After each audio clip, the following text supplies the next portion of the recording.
정권 교체를 위한 싱크탱크. 자, 381회 방송 시작하겠습니다. 제 앞에 두 분 나와 계십니다. 민진규 정보전략연구소장님 나오셨습니다. 예, 안녕하십니까, 민진규입니다. 거기 앞에 국가가 붙어요. 국가정보전략연구소장. 오늘은 예, 진짜 전문가로 나오신. 예, 그리고 이상구 복지과 소사이어티 운영위원장이 나오셨습니다. 예, 반갑습니다. 이상구입니다. 자, 일단은 복지과 소사이어티 형편이 어려웠습니다. 왜냐면요, 아까 그 화면에 잠깐 보여드렸지만 병원 운영에서 복지과 소사이어티를 사실상 운영하는 측면이 있어요. 근데 병원도 빚더미야. 그래서 여기 이제 그 좀 해주시면 좋을 것 같고요. 02-3272-2353 복지과 소사이어티 후원 좀 부탁드리겠습니다.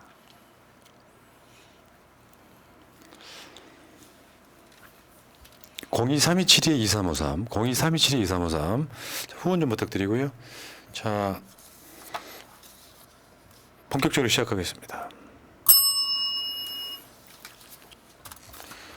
자, 지난주에 박목을 선생 유작이 굉장히 반응이 좋았어요. 아, 예. 신기하다, 특별하다 이런 거. 예.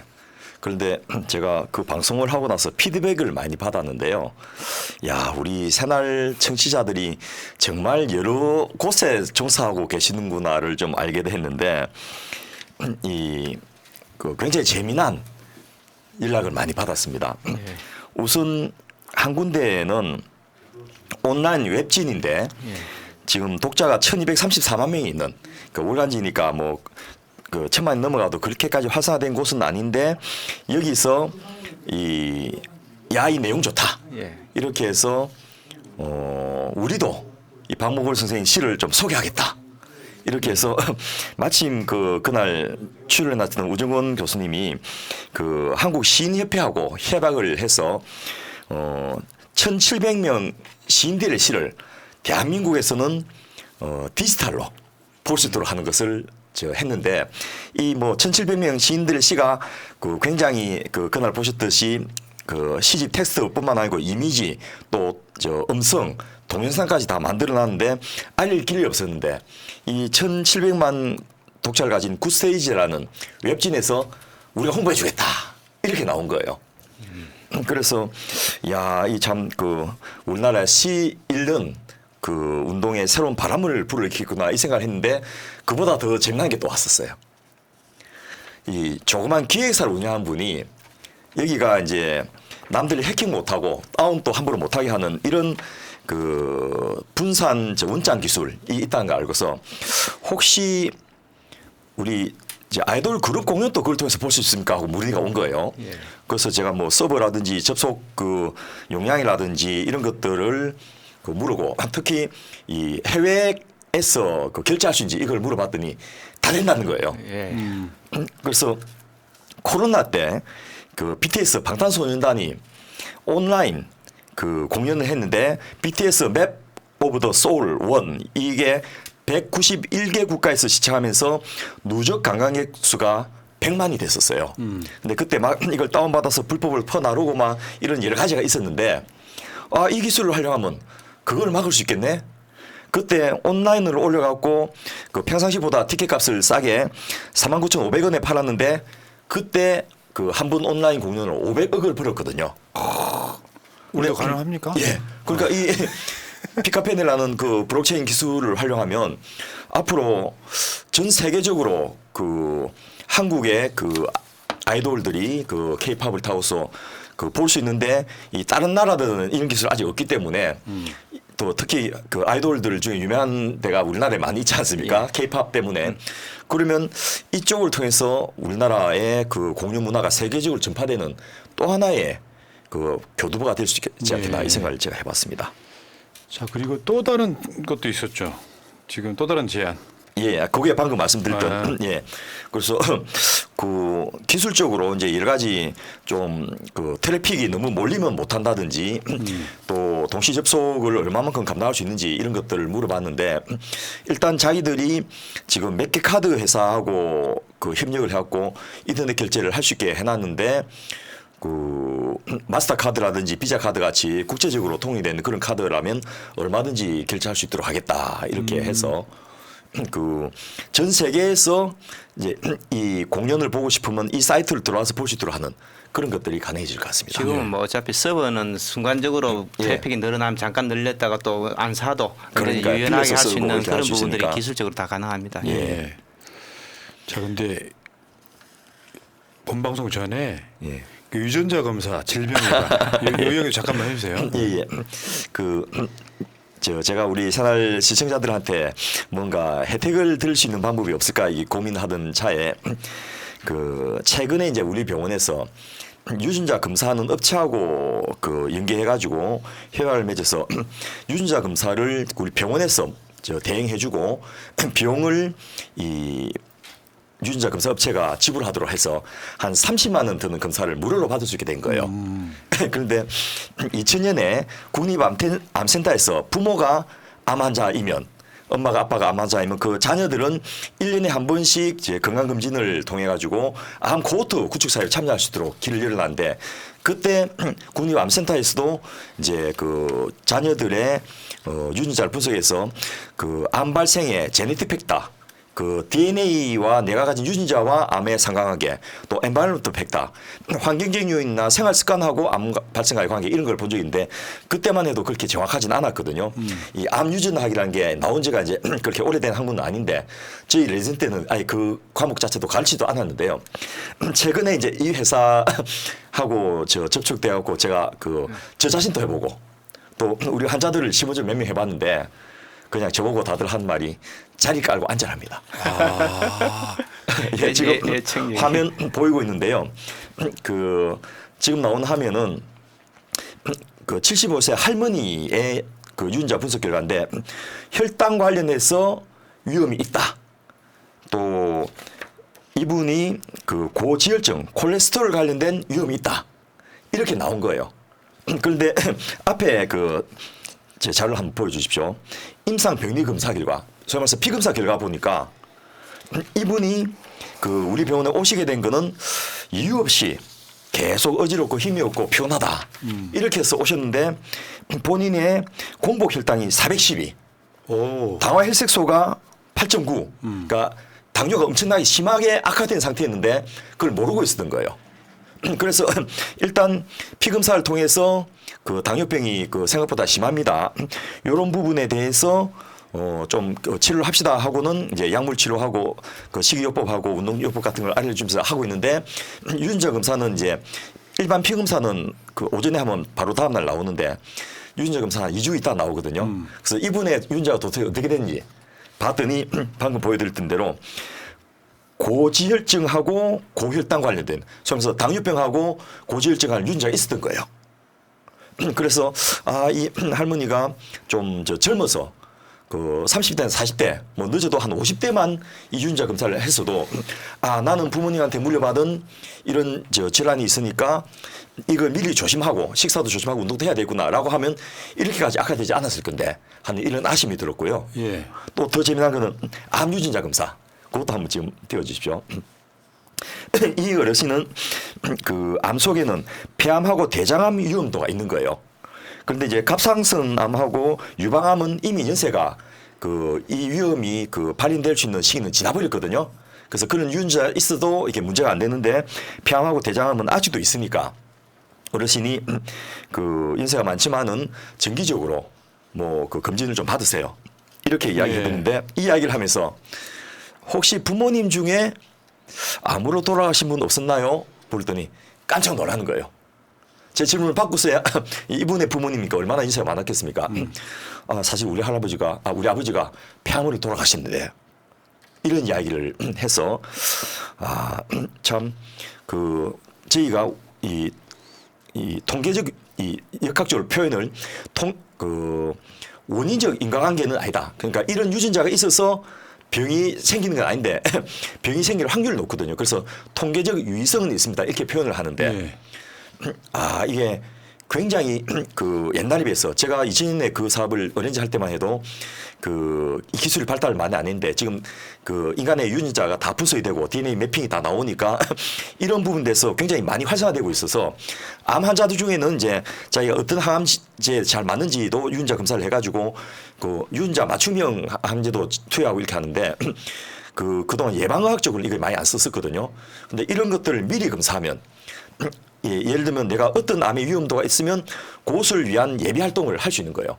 폐암 관련된 유전자가 있으면 젊어서부터 담배를 좀 줄인다든지 위암 관련 유전자가 있으면 식사를 규칙적으로 한다든지 자극적인 음식을 안 드신다든지 이런 걸 하면서 정기적으로 검진만 하면 2000년도에 김대중 대통령이 국민 5대암 무료검진 사업을 처음 시작했는데요. 예. 그거로 한 해 우리가 24만 명 정도 발견을 하니까 생존 암 환자가 우리나라 평균 100만 명이 있거든요. 그래서 옛날에 비해서 암 발견율은 높아졌지만은 암 생존율은 조기 발견되니까 엄청나게 높아진데 이제는 아예 발생도 안 되게 예. 하는 것도 가능하겠구나 싶어서 제가 그 지금 사이트가 안내가 나갈 건데요.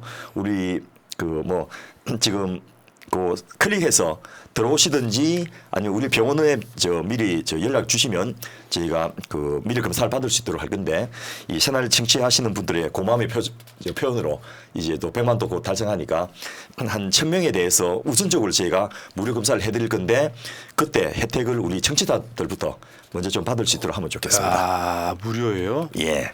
그러니까 여기 말씀하신 게 의사적 자부심에 예. 말씀을 굉장히 장황하게 하셨는데 의사들이 대부분 이야기하는 거예요. 저도 그쪽 일을 해봤었기 때문에 예. 웬만한 모든 건 다 가족력이다. 예. 그러니까 알고는 있었는데 이거를 미리 알아보는 방법이 유전자 검사를 하면 이제 알 수 있다는 거잖아요. 예. 그럼 이거를 지금 원장님께서 새날 시청자들은 무료로 해주겠다 이 이야기예요. 예. 사실 새날 아닌 다른 분이 와도 제가 하긴 해야 되는데 이 소식을 먼저 알려드리면 아무래도 우선권이 있지 않겠나 싶고요. 이게 원래 하면 얼마짜리예요? 30만 정도. 여기 지금 태평 서울병원 위치 한번 알려주세요. 예. 그냥 성남에 그 태평역 5번 출구로 그냥 나오시면 바로 앞에 있습니다. 그 병원에 가셔가지고 새날 보고 오셨다 그러면 선착순 무료. 예. 그런데 이제 이 유전자 검사가 위험한 게 개인정보가 유출되면 안 되지 않습니까? 그래서 이 본인 동의서를 쓰게 돼 있는데 거기에 주민번호하고 성별 확인하는 그것만 쓰고 또 바로 이걸 안 주고 우리 병록 번호로 한 번 더 암호화해서 네, 이렇게 주니까 네. 그 병력 번호는 절대 노출이 안 되는 게 의료법에 따라서 보호받기 때문에 이중 안전장치를 저희가 해놓고 이렇게 하고 있습니다. 근데 저거 혈액 검사에서 유전자 검사하는 거네요. 예, 그렇습니다. 피만 뽑으면 되는데 많이 뽑아요? 아닙니다. 조금 뽑아요. 예. 이걸 하면서 저희가 일반 혈액 검사도 같이 해드리거든요. 그래서 이 본인의 그 현재 상태하고 유전적인 상황에도 보고 이렇게 하는데 되도록이면 젊은 분들이 할수록 훨씬 유리하고요. 예. 저는 이제 민간보험회사에 대해서는 너무 폭리를 취한다라는 이 적개심을 좀 갖고 있어서 문재인 케어도 만드는 데 기여하고 있는데 보험을 요런 자기 유전자를 알고서 미리 그 부분을 좀 강화해 놓으면 따로 뭐 신규로 안 들어도 고기를 좀 강화해 놓으면 확률적으로 내가 혜택을 받을 확률이 훨씬 높기 때문에 그런 도움도 제가 드리고 예. 있습니다. 지금 지하철 타고 가시면 되니까요. 예, 한번 예. 가보시고요. 꼭 그게 아니라도 내과, 정형외과, 피부과, 한방과, 암 환자 면역 증진, 후유증 관리 요거 있으면 한번 가보시기 바라겠고 최근에 나온 무슨 자료를 하나 보니까 담배 피는 사람이 폐암의 원인이 된 경우 10% 미만입니다. 예. 예. 간암 술 많이 먹는다고 걸리는 거 아닙니다. 그게 예. 유전자의 문제다 이렇게 예. 보시면 되고 다음번에 또 기회가 되면 제가 그 금연 처방이나 금주 처방이 아니고 흡연 처방, 음주 처방을 하는 것도 한번 소개를 하겠습니다. 알겠습니다. 여기까지 고고식님, 푸나님 결국 비용 문제 여쭤봐 주세요 하셨는데 올리신 사이에 답을 하셨어요. 무료라고. 무료입니다. 여러분 가셔갖고 새날 시청자요, 구독자요 하시면 되고요. 자 그러시려면 여러분들 새날 구독하셔야 돼요. 공짜로 받으실 거면 구독부터 하세요. 예. 자 본격적으로 들어갈게요. 자 지금 지난주에 방송을 하면서 그 이북의 선두주자가 여기 계시다라고 이야기를 했어요. 예. 근데 그 이야기 한번 해볼게요 지금. 이북 발간 사업. 예, 제가 지난주에 방송인데 그 방송하면서 이제 그 끝나고 이 피드백을 좀 계속 보는데 그 후반부에 배치를 해서 그런지 사람들이 이 내용을 좀 주의 깊게 안 보신 것 같아서 따로 시간을 내서 한번 그 말씀을 자세하게 드려야 되겠다는 생각을 하게 됐고요. 이게 그냥 그 종이책을 이북으로 만들어내는 것이 아니고 몇 단계 업그레이드가 되어 있는데 그 현 정부가 지금 아무런 준비도 없이 그 디지털 교과서 만든다고 하는데 그런 것을 선도적으로 이미 구현을 하고 계신 거예요. 그러니까 무엇보다 본인이 수십 년 동안 강의했던 것을 엮어가지고 한 달에 4권 내지 5권의 책을 이미 내고 있는 거예요. 그것도 일반 뭐 소설이나 이렇게 쉬운 책들이 아니고 실용서, 수험서를 이렇게 내고 있는 거죠. 그래서 야, 도대체 이북이 그 어떤 행태길래 그렇게 많이 낼 수 있고 또 그렇게 의미가 있는지 이런 것들을 좀 소개하려고 소장님께 부탁을 드려서 국가정보원이나 대통령 교무실 그 면접을 위한 이북이 좀 재밌을 것 같아서 그 내용을 그 샘플을 해가지고 좀 말씀드리달라고 해놨습니다. 알겠습니다. 그러면 이 일을 시작하신 이유가 뭡니까?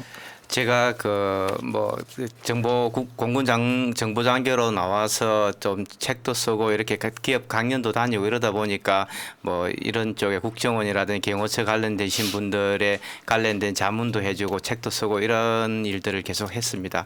뭐 그러다 보니까 그 생각보다 이런 쪽에 전문가도 많지 않으시고 또 그 정리되는 뭐 체계적인 지식 같은 것도 없어가지고 이런 걸 좀 제한테 자문하는 사람들이 많아서 그런 경험을 한 20년 쌓다 보니까 이게 그냥 말로 좀 전달하는 것보다 좀 제대로 좀 정돈해가지고 알려주면 굉장히 좋을 것 같다 이런 좀 생각을 가졌고요. 또 사실 오랫동안 이런 어떤 특수한 영역에 계신 분들은 정년퇴직하고 나오면 자기들끼리 좀 이렇게 그룹핑하고 모여 살다가 대부분 돌아가시는데 사실 사회에 적극적으로 참여하려고 하면은 또 민간 부분도 많이 알고 이해도도 있고 있어야 되는데 그런 것들이 없어서 이미 들어갈 때부터 좀 내가 요즘 인생 뭐 100세 시대 이르는데 60살에 정년퇴직하고 나서도 우리 사회에 어떻게 기여할 수 있는지 또 현직에 있으면서 어떤 부분을 준비하면은 업무에도 도움되고 사회에 나와서도 제2의 인생을 사는데 도움되는 것이 있지 않을까 이런 고민들 하면서 이런 책을 좀 준비해봤습니다. 제가 현실적인 이야기를 좀 드리면요.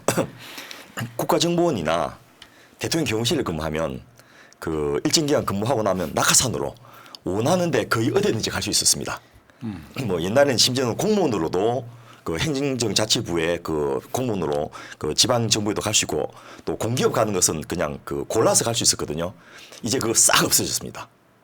문민정부 들어서고 나서 김대중 노무현 대통령 때 이걸 없애버렸거든요. 그런데 국가정보원도 그렇고 뭐 대통령 교원실도 그렇고 목숨 걸고 일을 해야 되지 않습니까? 음지에서 양지를 지향해야 되는 곳인데 자기 이름을 알릴 수도 없는 거예요.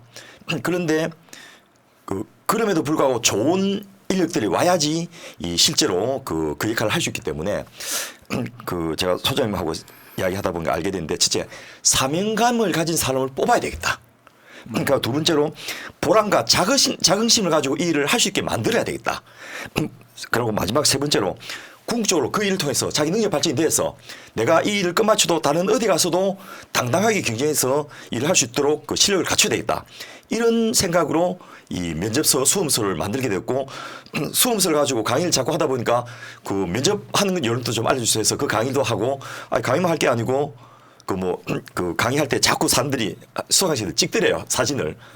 그래서 그러면 아예 그 찍을 필요 없이 내가 강의할 내용을 전부 다 이북으로 해서 공개해 주겠다 이렇게 해서 만들게 됐답니다.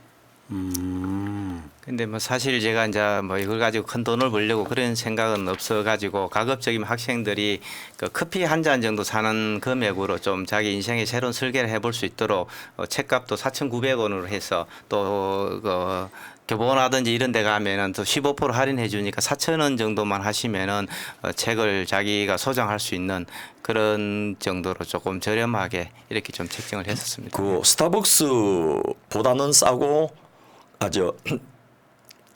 저 이데아보다 좀 비싼데 그 제가 그렇게 책값이 싸면 사람들이 책을 좀 귀하게 생각하지 않지 않겠느냐 했는데 돈이 문제. 비용 때문에 이 공부를 못한 사람을 얻도록 하겠다. 이제 이런 것도 있으시더라고요. 근데 제가 요 방송을 준비하면서 책을 살펴봤더니 그런 그 비용을 저렴하게 해서 그 소위 말해서 이렇게 싸게 팔면 뭐 남습니까? 이제 이런 질문도 제가 좀 드리고 싶은데 두 번째로 그렇게 함으로써 저 장점이 몇 가지인데 첫째 내용을 얼마든지 수시로 바꿀 수 있대요. 버전업하는 게 그러네요. 너무 쉽다는 거예요. 왜냐하면 워머 파일을 바꿔갖고 저 출판사 줘버리면 바로 그대로 올리면 되거든요. 예. 그리고 이북에는 다양한 내용을 담을 수 있답니다. 그냥 그 텍스트로 그 종이책을 전자책으로 만든 것뿐만 아니고 그림, 도형, 이미지, 동영상, 예, 가능할 동영상, 것 같은데. 음성 파일 예. 모두 다 담을 수 있고요. 마지막으로 젊은이들이 이걸 그렇게 좋아한대요. 편하대요. 시대가 바뀌었구나. 우리들이야 아재들이 지금 그러니까요. 종이력 방송하려면 저 다 아, 해놓고 네. 출력해야지 마음이 편한데. 이 종이에는 동영상이 없어요. 예. 그림까지는 가능한데. 그런데 젊은 친구들은 아예 뭐 저 대학 교재도 안 사고 도서관에서 다 빌려서 볼 뿐 아니라 그냥 노트북이나 랩탑으로 다 보고 있는 상황에서 이북이 훨씬 더 유용하더라. 이런 이야기를 주셨습니다. 실제로 제가 이렇게 강의해 보면은 학생들이 사실 대부분 파워포인트 강의하더라도 텍스트만 나열했는데 저는 이제 구조를 걸려갖고 문제가 뭐고 결과가 어떻게 그 과정 속에 어떤 그 팩트들이 영향을 미치는지 뭐 이런 부분 논리적으로 생각할 수 있는 이런 것들을 얘기하면은 학생들이 자기 나름대로 또 상상도 하고 또 고민도 하면서 굉장히 실력들이 좋아집니다. 단순하게 글을 계속 읽어서 그 한정된 텍스트 안에 자기 생각을 집어넣으면은 상상력이 없어지는데 그런 부분들을 해주면은 좀 사고 유연성도 키울 수 있고 논리성도 키울 수 있고 이런 부분에서 우리가 좀 창의적인 인재들을 많이 키울 수 있는 데는 큰 도움이 될 것 같습니다. 아, 이게 일단 발간하는데 비용이 훨씬 적게 든다는 거죠. 그 비용이 거의 들지 않습니다. 대부분 책을 제가 하면 원고 보내면 그 출판사에서 편집하고 하는데 보통 뭐 한 달 정도 걸리고 뭐 비용도 많이 드는데 제가 지금 다 100% 편집해서 보내면은 출판사에서는 바로 그냥 그 등록하는 거죠. 예, 등록만 하니까 자기들은 비용은 제로입니다, 제로. 아. 예, 그래서 물론 뭐 이제 조금 저한테 인지세를 많이 주는 그런 그러니까 결국에는 주긴 핸드폰만 하는데. 갖고 다니면 읽을 수 있는 책인 거잖아요. 예, 그렇습니다. 예. 예전에는 또 따로 이북 전용 무슨 저 모니터 있고도 그랬죠. 지금 예, 그렇게 쓸 태블릿. 거 같고. 지금 그거는 거의 다 없어졌습니다. 아, 이제 그래요? 노트북이라든지 그 스마트폰 갖고 다니면 그 안에서 이북 얼마든지 보고 지금 예. 요즘 젊은 학생들은 거의 대다수 책 들고 오는 학생이 거의 없습니다. 대학에서도 수업 들어가면은 책 들고 오지 않고 다 노트북 해놓고 태블릿 보고 하고 또 자료도 자기가 사진 찍어서 쓰지 그 종이로 뭐 이렇게 복사해서 오는 학생들도 거의 없습니다. 예, 지금 오늘 주제가 대통령 예, 경호처 예. 수험서인데 예. 내용을 보니까 오히려 일반 책으로 만드는 것보다 훨씬 더 양이 더 많은 예. 그 무겁게 들고 다니지 않아도 되는 예. 양은 엄청 많고 예. 아 사실요 그 김건희가요 선물 받은 책들 버려 걸렸잖아요. 책 몇 권만 있어도 버리기 힘들 정도로 무겁잖아요. 예. 근데 양은 훨씬 더 많다는 거죠 이북이. 이북은 사실은 이미지 한 장을 그리는데 보통 책 10페이지 정도를 요약할 정도로 들어가거든요. 그러니까 이 책도 한 180페이지 되니까 사실은 1800페이지 정도 되는 텍스트를 요약해 넣으셨다 보시면 됩니다. 어마어마한 거죠. 그래서 그러다 보니까 뭐 경호처에 하고 있는 10가지 이상의 면접의 종류들 그동안에 20년 이상 기출된 면접 문제들 또 그 관련된 경호의 역사라든지 경호의 특징이라든지 경호 성공 사례 실패 사례 뭐 이런 부분들 또 어떤 특정 질문에 대해서는 어떻게 답변하는 것이 맞는지 왜 그런 질문을 당신에게 던졌는지 뭐 이런 질문의 의도 이런 전반적인 내용들까지 상당히 많이 담겨져 있습니다. 앞으로 선물은 이북으로 받는 걸로. 버리기가. 죽을 때까지 평생 가져갈 수 있습니다. 예. 예. 이게 지금 이 책 보니까 1부, 2부, 3부, 4부 이렇게 5부까지 되어 있는데 우리는 이제 궁금한 거예요. 그 입틀막했던 경호처 차장이 병무청장으로 가고 막 이래가지고 예. 사실은 그 말도 안 되는 짓거리들을 지금 경호라고 하고 자빠졌는데 책 초반에 보니까 좋은 직장 찾기 이런 게 있어요. 예, 그렇습니다. 사실상 우리가 그 맹문 그 공기업이나 공무원 아니면 뭐 삼성전자나 이런 기업들이 좋다고 생각하는데 그런 기업들도 뭐 당장은 많은 사람들이 알고 있고 기업에 대해서도 알고 있고 또 월급도 많으니까 좋다고 생각하는 그런 경향들이 있는데 어떻게 뭐 그런 어떤 이미지 기업에 대한 이미지라든지 아니면 성장성이라든지 또 앞으로 30년 40년 후에도 이 조직이 망하지 않고 살아남아야 되고요. 또 그런 어떤 자기 개발 그 가서 대부분의 그 직장이라는 게 자기가 대학이라든지 살면서 배운 지식을 그냥 평생 갉아먹고 살다가 가기 때문에 60살 돼서 퇴직할 때 되면 사실 배운 게 아무것도 없는 대학 졸업할 때 그 수준으로 돌아가는 그런 경우들이 많은데 뭐 자기가 평생 뭔가 새로운 걸 배울 수 있는 자기 개발 가능성이라든지 뭐 이런 부분들에 대해서 또 어떤 조금 전에 푸나님께서 말씀하신 것처럼 그 이해관계자 사실상 국민하고 경호처가 제일 관심 가지는 게 국민과의 관계거든요. 그래서 문재인 정부 때도 소통 경우, 열린 경우 막 이런 부분 많이 했었는데 갑자기 윤석열 정부 들어오면서 입틀막 같은 뭐 이런 것들이 나온다는 것은 이해관계자하고 관계가 굉장히 나빠지는 거거든요. 그럼 경호관들도 자기 자부심도 사라지고 이 사람들에 대한 이미지가 안 좋으니까 퇴직한 경호관들이 기업이라든지 이런 국민들에 다가갈 수 있는 기회가 굉장히 없어지는 겁니다. 그런 부분들이 좀 바뀌어야 되는데 그런 것들에 대한 고민들을 전혀 하고 있지 않는 거죠. 그러니까 이게 지금 정치인들은 대통령 심기 경호하고 예. 사실 국민의 심기를 경호하는 거라고 생각해요. 예, 맞습니다. 국민을 근데 하는 거죠. 그래서 왜 그림자 경호란 말이 있잖아요. 예, 맞습니다. 예. 밖으로 드러나진 않지만 그게 어렵긴 하겠죠. 밖으로 드러나지는 않는데 노골적으로 다가오지 못하게 하는 건 경호가 아니잖아요. 원래는 사실은 그 국민이 대통령에 다가오지 못하게 막는 것이 아니라 대통령을 막아야 되는 게 맞거든요. 예. 그 원래 지금 경호의 원칙은 대통령을 막는 거거든요. 아, 예. 대통령을 못 가게 막을 수는 있죠. 예. 국민을 막으면 안 된다. 그건 안 되게 돼 있습니다. 예. 그런데 제가 이 뭐 본의 아니게 이 수험서를 방송 준비하면서 보게 됐는데, 야 이렇게 힘들게 뽑나? 그리고 두 번째로 이렇게 어려운 과정을 통과한 저 우수한 인재들을 저렇게 쓰나? 뭐 이런 생각도 들면서 이틀막에 시키다. 그게 너무 아까운 인재들이 국회에 들고 가버리고 진짜 그래? 이게 저 기본적으로 그 옛날에는 저 무술 특채 이런 게 있었거든요. 그 아주 그렇죠, 무술을 그렇죠. 잘하면 그분 뽑는다든지 또 낙하산으로 누가 시키면 뽑아주는 이런 것도 있었는데 요즘 그런 거 거의 없이 대부분 공채지 않습니까? 예, 시험을 쳐서 일단은 그 피셋이라는 시험을 쳐가고 필기 시험 성적을 통과하자면 아예 그 체력 시험이라든지 이런 면접도 갈 수가 없습니다.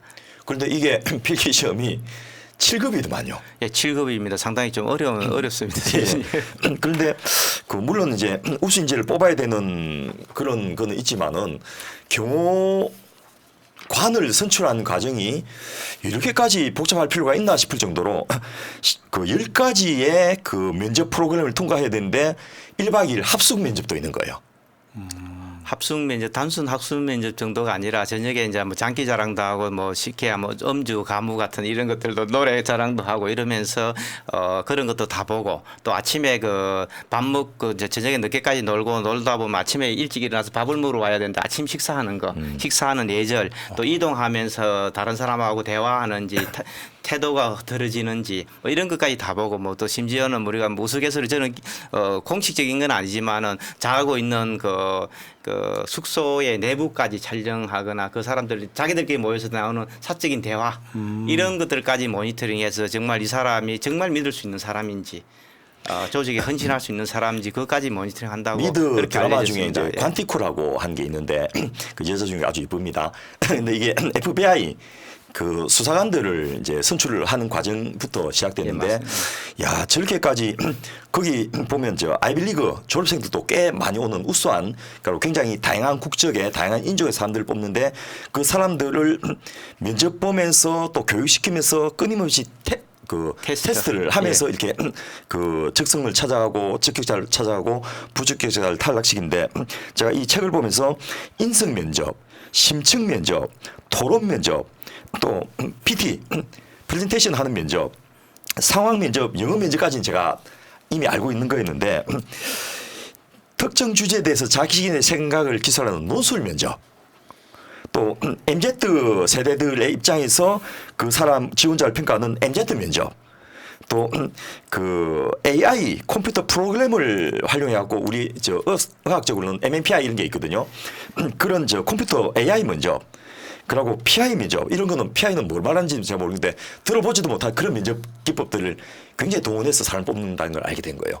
PI 면접 뭡니까? 그냥 퍼스널 아이덴티티라 해서 개인의 심성에 관련된 그런 부분이고, 또 영어 면접 같은 건 옛날에는 그랬습니다. 경호관들이 단순하게 그냥 그 외국의 VIP들 오면 청와대 경례를 이제 안내도 하고 이렇게 시키게 되면 경호관을 붙이고 통역을 붙였었는데, 그러다 보니까 조금 뭐 여러 가지 불편한 점도 있고 그래서 경호관이 최소한의 간단한 외국의 정상들이나 총리들이 오면은 설명, 근무일들도 설명하고 질문에 답변 출연하고 이렇게 할 수 있을 정도는 영어는 해야 된다. 이렇게 해서 문재인 정부 들어서 영어 면접을 좀 상당히 강화해서 뭐 그런 근데 부분들이 이 영어 있었습니다. 예. 면접이 그 디스커션 정도의 그 아니고 자기 주장을 이야기할 수 있을 정도로 원장님 탈락. 발음이 너무 안 좋아. 업그레이드.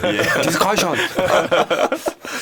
이제 경상도 영어가 돼가지고 그런데 실제로 제가 보니까요 외국 정상들과의 그 회담이라든지 순방이라든지 이런 걸 할 때 그 나라의 경호 파트하고 협력이 굉장히 필요하거든요. 맞습니다. 예. 그래서 야 이 우리나라 위상이 커진 만큼 뭐 다른 언어는 몰라도 영어는 기본적으로 해야 되겠구나 이런 걸 알게 됐는데 제가 가장 재미있었던 게 상황 면접이에요.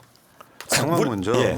그 대통령과 애인이 물에 빠지면 누구를 먼저 건져야 되나 이런 정도가 아니고 굉장히 논리적으로 잘 돼 있더만요. 그 이야기 좀 자, 해주시죠. 그림으로 한번 볼까요, 일단 저거? 예, 이걸 뭐 상황 면접이라고 그러면 시나리오 특정 상황이 발생했을 때 당신이 어떻게 대처할 것입니까? 이렇게 묻는 건데 저기에 지금 디시전 트리라고 의사결정 나무 기법이라고 정보기관에서는 상당히 오랫동안 활용하고 우리나라도 마찬가지 CIA도 쓰는 그런 방식들입니다. 대통령이 갑자기 부산을 방문하려고 한다 저녁에 계획도 없이 그랬을 때 경호 계획이 수립되지 않은 상태에서 어떻게 할래? 이렇게 하면은 준비가 되지 않았기 때문에 준비될 때까지 출발을 미루자고 그렇게 얘기할 수도 있을 것 같고요. 아니면은 일단 무조건 예 알겠습니다. 그러면서 이제 뭐 바로 그 선발대를 보내고 선발대도 뭐 다양한 방식들이 또 있을 것 같고요. 그다음에 선발대로 상황을 받아서 대처한다든지 아니면 또 부산에 있는 그 부산 경찰청이라든지 그 지역에 있는 그 관련 기관의 협조를 구하고 뭐 이런 부분들을 다양한 상황에 맞춰서 얘기하면은 그 부분에 대해서 실제로 그게 안 들어졌을 때는 어떻게 할 거냐. 거기에서 이게 내가 마음대로 시나리오 계속 짜는 게 중요한 것이 아니라 시나리오별로 답변을 하면 거기에 대해서 면접관이 또 반박 질문하는 거죠. 그걸 이제 다 살아남아야 된다는 그러니까 겁니다. 정답이 있는 건 아닌데 예. 상황에 어떻게 적극적으로 대응해서 가장 합리적인 결정을 내리는가 예. 이런 것들을 보는 거죠. 저기서 빨간색은 게 큰 의미는 없는 거네요. 나는 또 저게 잘못됐다. 뭐 그런 건 줄 알았더니. 아니 통상적으로 저런 논리를 가지고 갖는 학생들이 많다는 거죠. 아. 예, 통상적으로 그래서 이제 그 부분에 대해서 대부분 면접관들이 이미 알기 때문에 학생들이 와서 답변하는 수준들을 알기 때문에 그 부분을 집중적으로 이제 깨는 거죠. 속된 말로 저는 하면. 사회생활 해보면서 예. 그게 어떤 분야든 경호도 마찬가지일 거고 하나도 요리도 마찬가지일 예. 거고 사회의 모든 분야든 창의력이 굉장히 중요해요. 예, 맞습니다. 즉각적으로 뭔가 대처할 수 있는 게 창의력 측면인데 그런 건 내가 봤을 땐 타고나는 측면도 있어요, 솔직히. 예. 그래서 뭐 모든 그 경호관을 그렇게 뽑을 수는 없겠지만은 그런 능력을 가진 사람을 직접하게 배치해서 그 조직이 효율적이 되게 하는 것도 예. 중요하고요. 뭐 이번에 그 이재명 당대표가 칼을 맞으셨는데 대통령을 죽이라고 칼을 꺼낸 유해자가 있다. 당신이라면 어떻게 하겠습니까? 상황을 주면서. 그런 그 경우는 이제 뭐 대부분 나오라고 그럽니다. 그냥 자 내가 뭐 칼을 든 위해자다. 네가 경호관이다. 내가 칼을 너를 한번 제압해봐라. 이렇게 아니면 이분은 경호관은 무슨 뭐 유도 8단 뭐 태권도 6단 이렇게 되는데 저는 결국 뭐 유도 1단도 안 되는데 이길 수가 없는 거죠. 그런데 어쨌든 거기서 그 면접관을 넘겨야 되는 거죠. 막아야 되는 거죠. 못 맞으면 이제 탈락인 거죠. 예, 자기가 몸으로 칼을 대신 막는 거 그게 정답입니다. 예, 그런데 이게 훌륭한데? 나중에 합격하고 나면 훈련을 통해서 그냥 생각 없이 자동 반응하게 만들기는 하더라고요. 계속해서. 예. 예. 그게 군대에서요 공수훈련을 받으면은 지금도 그게 몸에 배어 있어가지고 앞꿈치 무릎 해가지고 계속 막 한 달 동안 지상에서 예, 봤거든요. 예. 비행기 타기 전에. 그러면 그게 떨어진데 지금도 그게 몸에 배어 있는 거예요. 예. 그 정도로 받는 거죠 지금. 낙법을 완전히 예. 익숙하게 하는데 이번에 또 제가 재미났던 게 입틀막이 경호수칙의 위반이더만요. 그래요 입틀막이. 예, 예. 그 경호에 그 우리 케빈 코스너 나오는 그 보디가드 이런 데 보면 그 보지 마라, 듣지 마라, 말하지 마라 이런 수칙이 있지 않습니까? 그리고 이 경호 대상자하고 사랑에 빠지지 마라 이런 것도 나오던데 이 입틀막이 그 기본적으로 이 열린 경우에는 안 맞는 행동이 있더만요. 예, 맞습니다. 사실상 경호관이 기본적으로 해야 되는 어떤 상황이 발생하면 누군가 감을 질렀다든지 이러면은 그 사람에 다가가서 그 사람을 치우는 것이 아니라 입을 막는 것이 아니라 사실은 대통령이 혹시나 VIP가 그런 부분에서 어떤 자기가 뭐 반응을 할 수도 있지 않습니까? 자기도 가면 지를 수 있고 야 그리고 소리 지르지 마라 뭐 이렇게 얘기할 수도 있고 자기가 가고도 그 가서 설득을 해보겠다고 나갈 수도 있고 미국 같은 경우는 그런 사례들이 있으니까 사실은 경우 대통령이 그런 돌발 행동을 하지 않도록 만든 것이 더 중요한데 지금 우리는 그 국민을 사실 대통령으로부터 격리시키는 그런 어떤 지금 경호를 하고 있는 거죠. 그런 부분에서 상관의 이동 명령이 있어도 합리적이지 않으면 거부해라. 이런 것도 있었고요. 불가피한 상황 외에는 공격적인 행동을 지양해라. 이런 것도 경호 수칙이 있더만요. 예, 기본적으로 백악관 경호대에서는 이런 부분들만 교육을 시키기 때문에 미국에서는 어떤 대통령 행사장에서 청중들이 어떤 얘기를 한다 해서 입털막하고 끌어내거나 이런 경우는 거의 없습니다. 아직까지 한 번도 사례가 그러니까 없습니다. 윤석열이 사회 모든 분야를 개판 만들고 있는 거네. 예. 그래놓고 그 사람을 승진시켜 버리면 그렇게 경호하라는 뜻이잖아요. 예.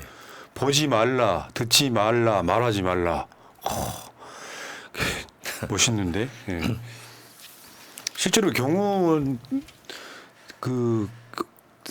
많은 젊은이들이 거기에 대한 환상 같은 게 있잖아요. 지금 1년에 한 뭐 30명도 채 안 뽑는데 거의 뭐 4, 5천 명이 지원하거든요.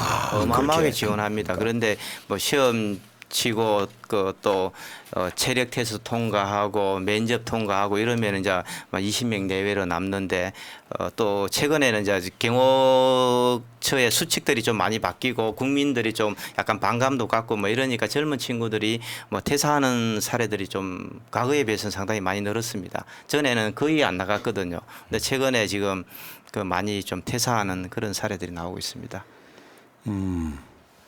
알겠습니다. 근데 이제 경호가 무조건 성공하는 건 아니잖아요. 예, 실패도 많이 했죠. 그러니까 우리도. 경호를 잘 못해서 사실 이재명 대표의 테러 사건도 경호 실패거든요. 그럼요. 예. 방심하는 사이에 그냥 예. 지금 지금 이제 그 당에서 설마 그런 일이 있으려나 생각해서 경호를 안 했던 것 같아요. 그러고 나서 이제 좀 강화가 됐는데 그 일종의 그 우리나라의 그 야권세를 대변하는 저 대표이라면 기본적인 VIP 경우에 준하는 것들 좀 했어야 되는 게 아닌가라는 아쉬움이 있었습니다.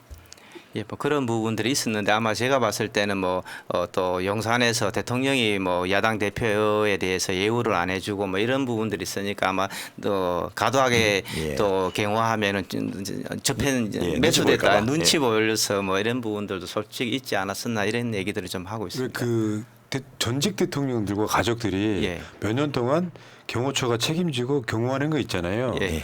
아마 야당 대표 같은 경우는 경찰이 하는 걸로 알고 경찰이 있거든요. 하고 있습니다. 예. 자, 근데 경호처 실패 사례가 있었죠. 박정희 시해 사건. 예. 사실 그 11.6 사태 박정희 그때 그 보면은 가장 큰 문제점이 김재규 그 중앙정보부장이 건총을 들고 박정희 대통령을 만날 수 있게 그걸 허용해 준 게 사실상 첫 번째 경우 실패인 거죠. 원래 대통령을 만나면 뭐 가끔씩 우리 그 국회의장이라든지 그 정당의 대표들도 만나도 몸수색하고 과도하게 몸수색하고 사실상 속옷까지 만질 정도로 뭐 이렇게 하는 부분들이 있었는데 그 당시에 김재규 중앙정보부장이 건총 갖고 들어가는 것도 막지를 못했고 야 임마 내가 누군데 나를 막아 뭐 이렇게 과함 지니까 그냥 물러섰던 거고 또 중앙정보부 직원들이 갖고 들어가는 총기도 전혀 막지 못해서 사실상 뭐 대응하지 못한 그런 사례라고 이렇게 볼 수 있을 것 같습니다. 그런데 그 몸소속에 이렇게 한번 썩 훑는 거로 그 허벅지 안쪽에 그 총기 숨겨가고 이런 것들 다 이미 감아지니까 그 전에 이미 검색대를 지나가게 했기 때문에 금속 탐지기 검색대를 지나가기 때문에 그 부분은 다 잡히는 거고 예. 그래서 뭐 여성 같은 경우에는 뭐 브레이저에 있는 철심 같은 거 이런 게 행태가 다른지 이런 것까지 이미 다 검사를 합니다. 예. 그거에 그 김건희한테 이제 최재형 목사가 네. 갈 때 몰래 카메라를 들고 가는 것도 사실 못 잡아낸 거잖아요. 그렇죠. 경호 실패죠. 그. 그거는 뭐 그거는 탐지할 수가 없습니다. 사실상 이제 금속이나 흉기나 이런 것만 탐지하지 시계라 같은 거라든지 어떤 기능에 대해서는 탐지하는 것은 전혀 돼 있지 않습니다. 아니 근데 이게 있잖아요. 왜 예. 그 요즘에는 무슨 숙박업소 같은데 몰래 카메라 탐지하는 뭐 예. 이런 거 그런 기능이 결국은 없었다는 거잖아요. 그렇죠. 예. 그런데 그것도 캐야 그 카메라 렌즈를 보고 그 빛을 가지고 탐지하는 것이지 만일에 들어갈 때 꺼놓고 들어가서 그 안에서 켰으면은 그 자체는 탐지는 불가능합니다. 그래서 제가 이제 그 대통령실을 근무할 때 이제 그 저도 운동을 좋아하고 해가지고 연무관에서 같이 운동하고 이렇게 하면서 친해져서 경호관들하고 어울릴 기회가 많았는데 몸으로 막는 경호는 제일 마지막에 하는 거고 경호 기획, 검척 이런 게 엄청나게 중요하다는 걸 제가 거꾸로 알게 됐는데 뭐 검척이라는 건 제가 처음 듣는 단어였는데 왜 대통령 행사 같은 거 하면 천정에 스티커 붙여놓고 이런 거 있지 않습니까?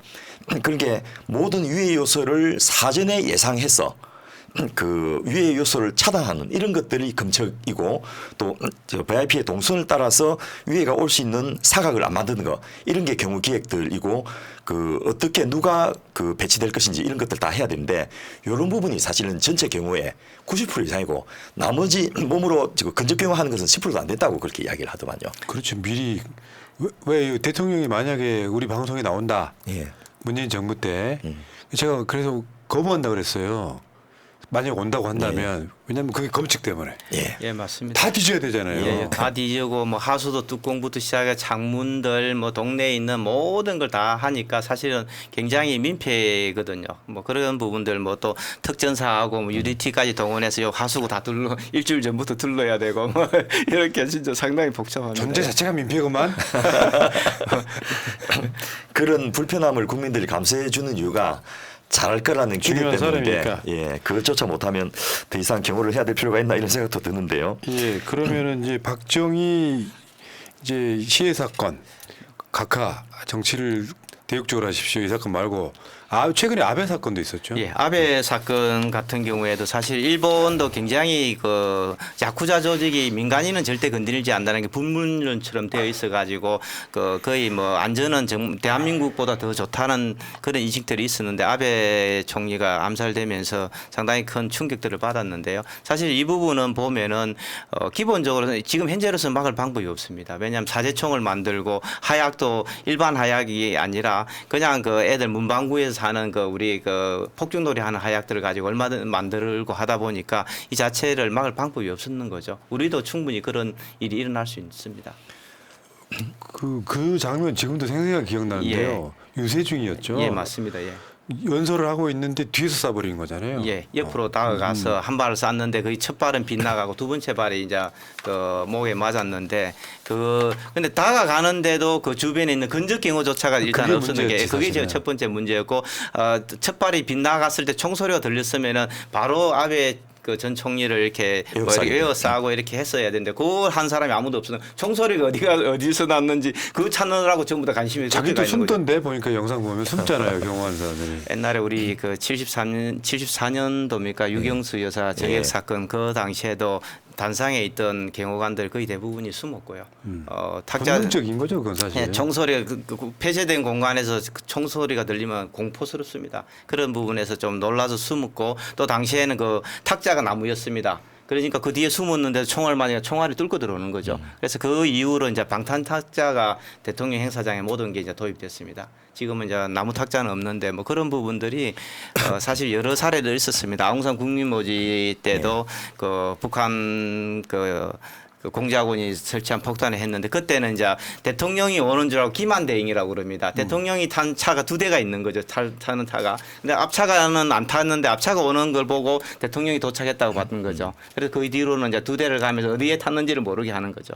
두 대를 한꺼번에 동시에 공격할 수가 없으니까. 헬리콥터도 그렇게 예, 맞습니다. 수조임에. 1호, 2호기 있고 북한도 또 그렇게 하고 있습니다. 예. 참 이렇게 어려운 과정을 통해서 선발되고 또 돈을 많이 들여서 훈련한 저 우수인재들이 그 머리가 없는 사람들이 아닌데 이 국정하는 거 보면 내가 목숨 걸고 이걸 경호해야 되나 막 이런 자괴감을 좀 많이 느끼지 않겠나 하는 생각이 좀 듭니다. 요즘 옛날에 그 문재인 정부는 제가 좀 보니까 지금 다 오랫동안 한 40년 가까이 경호처 관련된 분들 만나고 얘기하고 이래 보면서 문재인 정부 때는 열린 경호, 소통 경호 뭐 이런 거 하면서 그 경호관들도 안경 써도 상관없다, 키가 작아도 상관없다, 무술 못해도 상관없다, 국민을 위하고 또 그 대통령이 어떻게 하면 국민의 존경을 받을 수 있는 그런 조직을 만드는데 기여할 수 있으면 다 괜찮다 이렇게 얘기해서 사실 많이 뽑았고 또 관심들이 굉장히 폭발적으로 늘었습니다. 그 전까지만 하더라도 용인대 유도학과라든지 경희대 태권도학과라는 특수한 그런 어떤 무술하는 사람들만 가는 그런 조직이었는데 그때부터 사실 폭발적으로 늘었고 또 그 경호관들도 자부심도 굉장히 높았습니다. 근데 최근에 이제 이 이 윤석열 정부 들어서면서 국민들과 사실은 많이 충돌하고 있고 국민들로부터 좀 약간의 좀 비판을 받고 있는 그런 측면에서 직원들이 좀 제가 최근에도 자주 만나고 밥도 먹고 한 보면은 좀 심리적으로 많이 위축돼 있다. 대통령 이렇게. 경호처 직원들, 제자들. 예. 야, 확실히 그런 것 같아요. 보통의 지도자들이 보수 진보를 떠나가지고 입틀막 사건 같은 게 발생했으면 대통령이 경로를 그때 해야죠. 아니 왜 국민들에 대한 태도잖아요. 국회의원이 뭔가 요구를 하는데, 근데 그렇게 안 하니까 연속적으로 내가 잘했나 보다라고 하고 또 입틀막 사건이 계속 발생하는 사건이 벌어지는 거예요. 뭐 그런 측면도 있고 사실상은 이제 제가 좀 얘기를 들어보고 뭐 좀 소통을 해보면은 원래 이제 비밀 유지 업무 서약서를 쓰기 때문에 내부에 있던 어떤 일도 사실 얘기해서는 안 되는 거거든요. 뭐 저도 그런 부분에서는 지키고 있는 그런 것들이 있는데 아예 그조차도 이제 사람들조차 못 만나게 하는 거죠. 가족들 외에는 뭐 이러다 보면서 뭐 그런 일들이 잘못됐다는 걸 알면서도 또 소수 사람들이 또 강요를 하니까 뭐 그런 것들이 지금 기조가 변할 것 같지는 않습니다. 솔직하게. 예. 스트레스 받는 측면도 있다는 거죠. 아니 많죠, 많죠. 그 친구들도 착합니다. 착하고 국민들이 소중하고 또 더 국민의 지지를 받지 못하는 경우 원칙이라는 것은 조직을 붕괴시키는 길이라는 걸 너무 잘 알고 있거든요. 그런 측면에서 보면은 좀 상당히 아쉽습니다. 예. 아이고. 참. 그 부행이 좀 있다가 이제 노무현 대통령 기일이 돌아오는데 그때 대통령이 그 경호처장이 따라간 그분한테 경호 수칙을 어기면 그건 무조건 징계거든요. 그런데 VIP의 지시로 그 이격을 하면 그거는 이제 용서가 되는 거예요. 그래서 내가 그 담배를 두고 왔는데 자네가 가서 미안하지만 좀 가져왔으면 좋겠네라고 다른 사람 들리게 지시를 해갖고 1m 이상 이격되는 것을 그 논리를 만들어 준 거예요. 그러니까 이걸 이제 그 경호처장님이 아시니까 나중에 그렇게 뛰어내는 걸 보면서 그 보통 그 경호처로 그 퇴직 대통령 따라가면 순장조라 해가지고 다시 못 돌아오거든요. 근데 이분이 경호관의 신분으로 막 이렇게 글도 쓰고 이렇게 해가지고 분노를 표현을 한 거예요. 저렇게까지 그 대통령을 압박해갖고 뛰어내리게 그 미필적 고의한 그 살인을 한 이것에 대해서 분노해서 결국 그분이 나중에 문재인 정부 출범하고 나서 경호처장으로 다시 복귀를 했는데 아이고.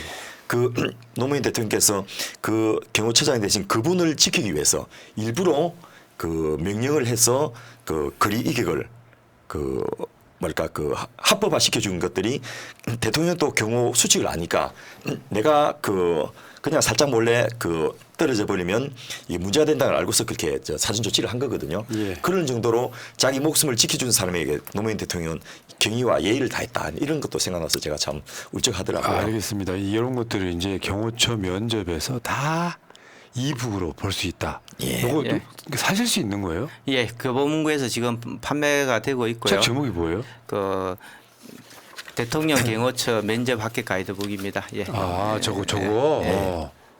근데 그 진짜 우리 소장님이 한 달에 한 5권 정도 낸다고 해서 제가 찾아봤거든요. 천재. 와, 뭐 저 국정원 저 면접 시험서 같은 경우에는 400페이지. 예. 어마어마한 거예요. 이런 것들을 계속 만들어내면서 저는 한편에 든 생각이 이게 수험생들 면접 준비한 사람들만 보는 게 아니고 이 면접관들 또 해당 기관의 장들이 이걸 보면서 우리가 이렇게 해야 되겠구나를 거꾸로 배우는 그런 효과도 그렇네요. 있는 것 같습니다. 꼭 면접 보려고 보는 게 아니라 예. 윤석열이 봤으면 좋겠네. 예, 이런 질문은 절대 하지 마라. 그리고 당신의 마음에 드는 직원을 뽑지 말고 당신이 마음에 들지는 않지만 조직이 필요하다고 생각되는 사람을 반드시 뽑아라. 예. 그게 당신이 퇴직 이후에도 조직이 대우를 받고 또 자기가 나가서도 사회적으로 존경을 받을 수 있는 지름길이다. 저는 예. 그 얘기를 지금 계속하고 있습니다. 알겠습니다. 자, 아까 초반에요. 병원 그거 한 번 더 보여주세요. 이게 지금 다시 보여드린 이유가 지금 손님으로 가시란 이야기 아니고요. 웃으실 이야기 아닌데 굉장히 진지하게 얘기하는 건데. 네. 그러니까 지금 유전자 검사라는 게 뭐 내 자식이냐 아니냐 요게 유전자 검사가 아니고 내가 어떤 병에 걸릴 확률이 이제 유전자 검사로 피 검사로 알 수 있게 됐기 때문에 새날 시청자분들은 이 병원에 가시면 무료로 받으실 수 있다. 아마 무제한은 아닐 것 같고 이전 기간이 있을 것 같은데. 그 비용을 회사에서 대주기 때문에 그 비용 범위 내에서 네. 이렇게 할 수 있습니다. 그러니까 내가 이 피검사 유전자 검사를 받으면 어떤 병에 걸릴 확률을 대부분 다 맞춘다는 거죠 지금은. 예. 그리고 제가 이제 예방학 전문이기 때문에 그걸 맞추는 것도 중요하지만은 그 사람의 건강 행동을 유도해서 그 병이 안 생기도록 하는 그게 이제 이 스타의 목적이죠. 예. 그런 식으로 이제 몸을 이렇게 변화시키는 노력, 예. 이거 중요하겠는데요. 저도 한번 가봐야 되겠습니다. 잘 모르시겠는 분들은 031-721-7317 전화하셔가지고 한번 여쭤보시기 바라겠고, 자 여기 이게 이상구 위원장님이 운영하는 병원입니다. 예. 겁나 대형 병원. 여러분들 저 한번 가서 무료로 한번 유전자 검사 받아보시기 바라겠습니다. 자 그리고 오늘 민진규 소장님 책도 보니까 재밌다. 예. 나 지금 이다이도 경호 거기 하면 되나요? 특채로 들어갈 수 있습니다. 특채. 특채로? 예, 어. 경호처장으로. 제가 책을 읽어보니까 예, 이게 그 꼭 뭐 거기 취직해서 학교에서 좋은 게 아니고 이 책을 보는 과정 자체가 굉장히 공부가 되구나 이 생각이 들었습니다. 저도 특수부대 출신이기 때문에 예. 제가 태권도 2단에 그다음에 특공무술하고요. 예. 그다음에 검도도 단증이 있습니다. 예. 자 그러면 내가 정무직으로 경호처장 할수 예. 이재명. 자 부릅더니 숲이었으님, 부릅더니 숲이었어님, 양재동 도서관에서 보여주기식 독서하는 한동훈한테는 꼭 필요한 시스템이네요. 그렇습니다. 자 정권 교체를 위한 싱크탱크 381회 방송 마치고 두 분은 다음 주에 뵐게요. 고맙습니다. 감사합니다. 예, 수고하셨습니다. 여러분 물러갈게요. 민주주의 평화 통일 다 죽어간다 이대로는 놔둘 수 없다 자 다시 한번 해보는 거야 자 다시 한번 싸우는 거야 자 손 맞잡고 어깨를 걸고 우리 함께 이기는 거야 자 다시 한번 해보는 거야 자 다시 한번 싸우는 거야 자 손 맞잡고 어깨를 걸고 우리 함께 이기는 거야 자 다시 한번 해보는 거야 자 다시 한번 싸우는 거야 자 손 맞잡고 어깨를 걸고 우리 함께 이기는 거야 자 다시 한번 해보는 거야 자 다시 한번 싸우는 거야 자 손 맞잡고 어깨를